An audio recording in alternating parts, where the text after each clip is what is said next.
অবশ্যই তিনি নতুন রাজনৈতিক দল ও গঠন দেখার আশায় আছেন। পাশাপাশি তরুণদের উপর আস্থা রেখে বলেন, আমরা ছাত্রলীগ আপনার সাথে বেমানি করিনি, আমরা রাজপথে রক্ত দিছি, আমরা জীবন দিছি, প্রয়োজনে আবার দিব, 1000 বার জন্ম নিব, প্রয়োজনে আমরা আপনার সাথে বেমানি করি নাই, কখনো করবো না।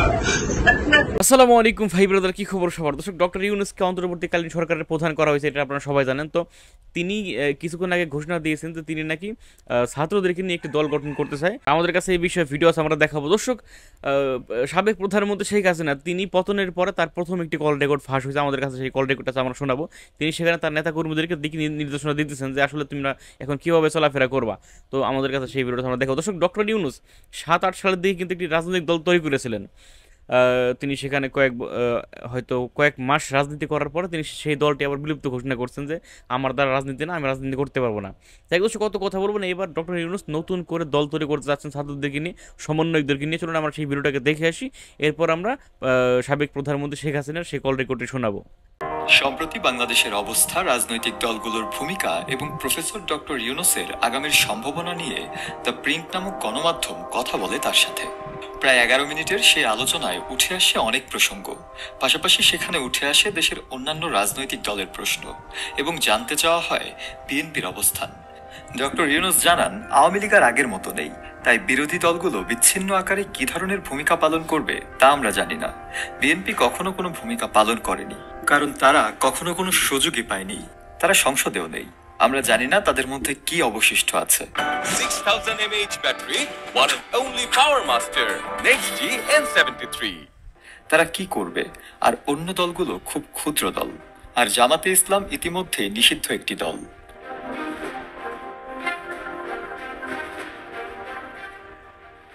ডক্টর ইউনূসের এই মন্তব্য থেকে আরও জানতে চাওয়া হয় দেশের নতুন রাজনৈতিক দলগুলোর সম্ভাবনা সম্পর্কে। সে ব্যাপারে বেশ জোর দিয়েই তিনি জানান, অবশ্যই তিনি নতুন রাজনৈতিক দল ও গঠন দেখার আশায় আছেন। পাশাপাশি তরুণদের উপর আস্থা রেখে বলেন, তরুণদেরই পথ দেখাতে হবে, তাদের দেশের দায়িত্বে থাকা উচিত, প্রবীণদের নয়। দর্শক, আপনারা এখানে শুনতে পেলেন, এখানে ডক্টর ইউনূসের বক্তব্য ছিল যে নতুনদের তিনি কিছু দেখতে চায়, প্রবীণদের রাজনীতি এখন আর তিনি দেখতে চান না, নবীনদের রাজনীতি দেখতে চান, ছাত্রদের নতুন কিছু আর কি, কম বয়সী ছাত্রদেরকে তিনি রাজনীতি করার আহ্বান জানাচ্ছেন এবং হয়তো তিনি এদের সাথে মিলে একটি দল গঠন করতে পারেন। যাই হোক দর্শক, কত কথা বলবেন আপনারা শুনতে পেলেন। চলুন আমরা আরেকটি ভিডিও দেখে আসি, যেটি হচ্ছে আমাদের সাবেক প্রধানমন্ত্রী শেখ হাসিনা তিনি পতনের পর তার একটি কল রেকর্ড ফাঁস হয়েছে। তিনি সেখানে তার নেতাকর্মীদেরকে দিক নির্দেশনা দিচ্ছেন যে তোমরা আসলে এখন বর্তমান সময়ে তো আওয়ামী লীগের উপরে বোঝেনি তো কী চলতেছে, তো তারা এখন কি করবে না কি করবে সেই বিষয় নিয়ে তাদেরকে জ্ঞান ধারণা দিচ্ছেন শেখ হাসিনা। চলুন আমরা সেই ভিডিওটি দেখে আসি।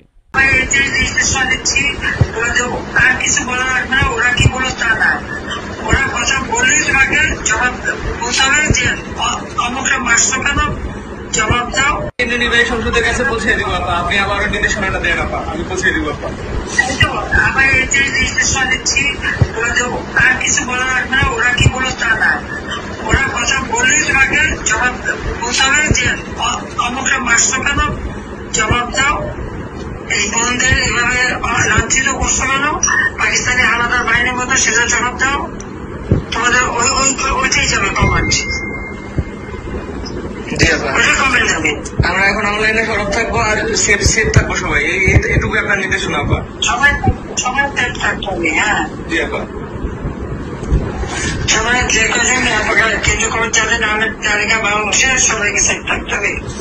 জি আপা, এরা মানুষের জাতি। আপা আপনি শুধু এটুকু জায়গা দেখেন, আমরা ছাত্রলীগ আপনার সাথে বেমানি করিনি, আমরা রাজপথে রক্ত দিছি, আমরা জীবন দিছি, প্রয়োজনে আবার দিব, 1000 বার জন্ম নিব, প্রয়োজনে আমরা আপনার সাথে বেমানি করি নাই, কখনো করবো না। আচ্ছা জি আপা, জয় বাংলা আপা।